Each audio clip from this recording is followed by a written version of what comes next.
Hello everyone, welcome once again on my channel Maths Educator Sweetie. Today I am here with question number 10th, 11th and 12th of exercise 7a from chapter 7 linear equation in one variable. आइए सबसे पहले हम देखते हैं question number 10. Question number 10 is 3x plus 2 bracket में x plus 2 is equals to 20 minus 2x minus 5. मैंने अपने previous video में आपको बताया था कि अगर ब्रैकेट के बाहर कोई नंबर है इट मीन्स उन दोनों के बीच में मल्टीप्लिकेशन का साइन होता है. अब अगर हम 2 का मल्टीप्लाई ब्रैकेट के अंदर करेंगे तो वो दोनों टर्म के साथ होगा. मीन्स देखिए 3x प्लस 2 का मल्टीप्लाई x के साथ तो 2x प्लस यहाँ प्लस का साइन है तो प्लस लगाइएगा. 2 का मल्टीप्लाई 2 के साथ तो 2 जा 4.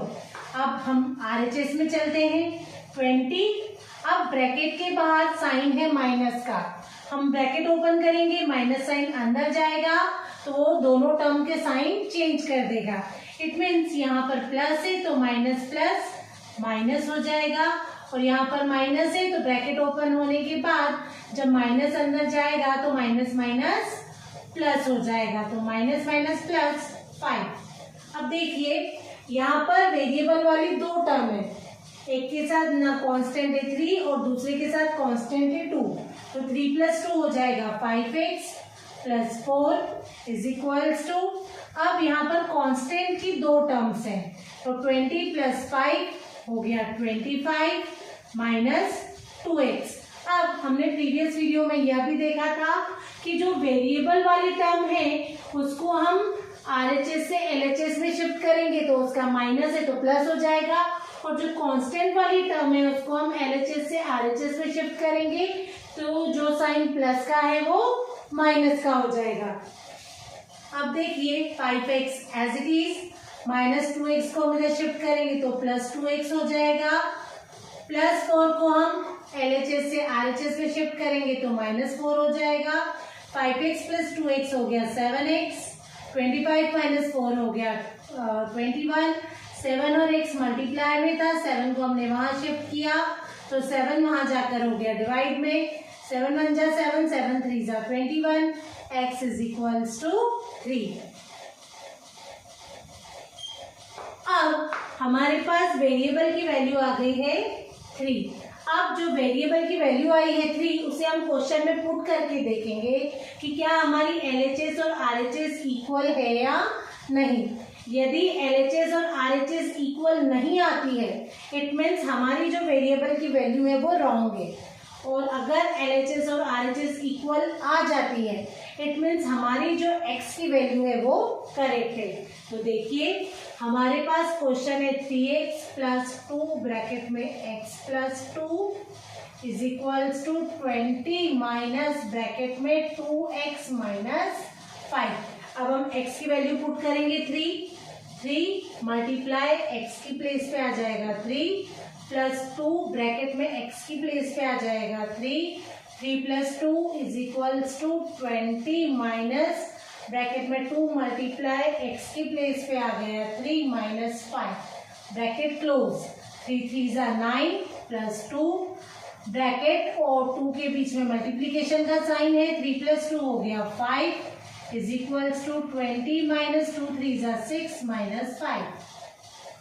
2 5 जा 10 2 5 जा 10 20 माइनस 6 माइनस 5 मीन्स 1. 9 प्लस 10 हो गया 19. 20 माइनस 1 हो गया 19. हमारी LHS और RHS इक्वल आ चुकी है. इट मीन्स हमारी जो वेरिएबल की वैल्यू है बिल्कुल करेक्ट है. आइए अब हम क्वेश्चन नंबर 11 पे आते हैं. Question number 11 is 13 in bracket y minus 4 minus 3 in bracket y minus 9 minus 5 in bracket y plus 4 is equals to 0. अब ब्रैकेट के अंदर है y माइनस 4 और ब्रैकेट के बाहर है 13. इट मीन्स दोनों के बीच में मल्टीप्लाई का साइन है एज इट इज. यहाँ पर भी मल्टीप्लाई का साइन है और यहाँ पर भी मल्टीप्लाई का साइन है। अब 13 का जब हम अंदर ब्रैकेट में मल्टीप्लाई करेंगे तो दोनों टर्म्स के साथ होगा। 13 इंटू वाई 13y माइनस 13 4 जा 52। अब -3 का y के साथ मल्टीप्लाई होगा तो माइनस प्लस -3y, -3 का -9 के साथ मल्टीप्लाई होगा तो माइनस माइनस प्लस 3 9 जा 27, -5 का y के साथ मल्टीप्लाई होगा तो -5 into Y -5y minus plus -5 4 जा 20 इज इक्वल्स टू 0। अब वेरिएबल की टर्म्स को हम एक साथ रखेंगे। 13y minus 3y minus 5y minus 52 plus 27 minus 20 is equals to 0। Variables की तीनों टर्म्स को एक साथ रखा और कांस्टेंट की तीनों टर्म्स को एक साथ रखा। अब शिफ्ट नहीं कर रहे हैं। अगर हम शिफ्ट करेंगे तो साइन चेंज होता है। हमने नियरेस्ट रखा है, LHS में ही टर्म्स को एक दूसरे के पास रखा है, शिफ्ट नहीं किया है। अब देखिए 13 माइनस 3 हो गया 10y, 10y minus 5y minus 52, 27 minus 20 plus 7 is equals to 0। 10y minus 5y हो गया हमारे पास 5y, 52 माइनस 7 हमारे पास हो जाएगा माइनस प्लस माइनस करेंगे 12 माइनस 7 हो गया 5, हमारे पास हो गया -45 इज इक्वल्स टू 0। अब आप एक और बात ध्यान रखिएगा, 52 ग्रेटर है, उसके आगे माइनस का साइन है तो आंसर में हमारा माइनस का साइन लगेगा। अब जो कांस्टेंट टर्म है हम उसको LHS से RHS में शिफ्ट करेंगे तो माइनस की उधर जाके प्लस में हो जाएगी। 5 और y मल्टीप्लाई में है, हम 5 को उधर शिफ्ट करेंगे तो 5 उधर जाके डिवाइड में हो जाएगा। 5 1 जा 5, 5 9 जा 45। अब y की वैल्यू हमारे पास आ गई है 9। अब हम y की वैल्यू को क्वेश्चन में पुट करके देखेंगे कि क्या हमारी LHS भी 0 आती है क्या। अगर 0 आ गई इट मीन्स हमारी y की वैल्यू करेक्ट है।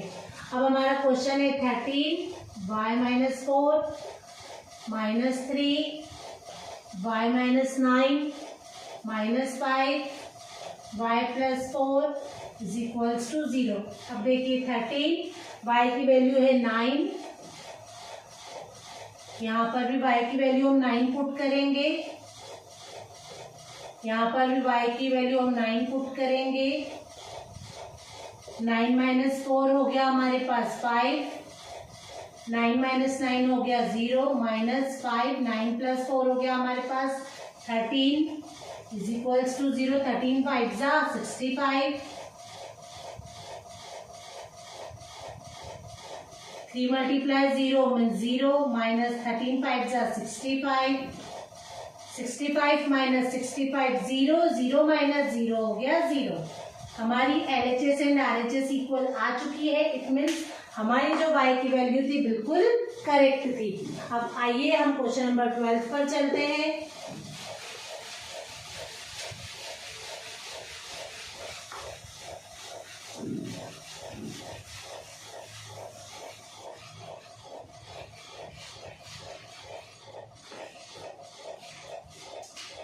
Question number 12 is 2m plus 5 upon में 3 is equals to 3m minus 10। अब आप देखिए 3m minus 10 के नीचे डिनोमिनेटर में कुछ नहीं मीन्स 1। अब हम m की वैल्यू फाइंड आउट करेंगे। उसके लिए सबसे पहले हमें क्रॉस मल्टीप्लाई करना पड़ेगा। जब LHS और RHS में इज इक्वल्स टू में दो फ्रैक्शंस आते हैं या दो रेशनल नंबर्स आते हैं तब हम किसी वेरिएबल की वैल्यू फाइंड आउट करने के लिए क्रॉस मल्टीप्लाई करते हैं। तो 1 का मल्टीप्लाई होगा 2m प्लस 5 के साथ और 3 का मल्टीप्लाई होगा 3m माइनस 10 के साथ। अब 1 का जब अंदर मल्टीप्लाई होगा तो दोनों टर्म्स के साथ होगा। 1 इंटू 2m हो गया 2m, 1 इंटू 5 हो गया 5, 3 3 जा 9m, 3 10 जा 30। यहाँ पर भी 3 का मल्टीप्लाई हमने दोनों टर्म्स के साथ किया। अब हम वेरिएबल वाली जो वैल्यू है उसको आरएचएस से एलएचएस में शिफ्ट करेंगे। इसके आगे प्लस है तो प्लस यहाँ आकर माइनस में हो जाएगा। +5 को हम एलएचएस से आरएचएस में ले जाएंगे तो +5 वहां जाके माइनस में हो जाएगा। 2m माइनस 9m हो गया -7। 9 बड़ा है, उसके आगे माइनस का साइन है तो आंसर के साथ माइनस का साइन। अब दोनों नेगेटिव है तो माइनस माइनस प्लस होगा। 30 माइनस 5 हो गया -35। माइनस से माइनस कट, 7 और m मल्टीप्लाई में है, 7 को उधर शिफ्ट कीजिए, डिवाइड में हो जाएगा। 7 5 जा 35। अब m की वैल्यू हमारे पास आ गई है 5। अब जो हमारे पास m की वैल्यू आई है उसे हम चेक करेंगे। हम क्वेश्चन में पुट करके देखेंगे कि क्या हमारा LHS और RHS इक्वल आता है या नहीं। तो देखिए 2 मल्टीप्लाई m की प्लेस पे हमने पुट किया 5, 2m प्लस 5 अपॉन में 3 is equals to 3 multiply m की प्लेस पे 5 माइनस 10 अपॉन में 1। 2 5 जा 10 प्लस 5 अपॉन में 3 5 जा 15 माइनस 10 अपॉन में 1। 10 प्लस 5 हो गया 15 अपॉन 3, 15 माइनस 10 हो गया 5 अपॉन 1। 3 5 जा 15, 5 इज इक्वल्स टू 5। अब हमारा LHS और RHS इक्वल आ चुका है। इट मीन्स हमारी जो वेरिएबल की वैल्यू थी वो करेक्ट थी। इसी के साथ इसके आगे के क्वेश्चंस के साथ हम मिलेंगे नेक्स्ट वीडियो में। बाय।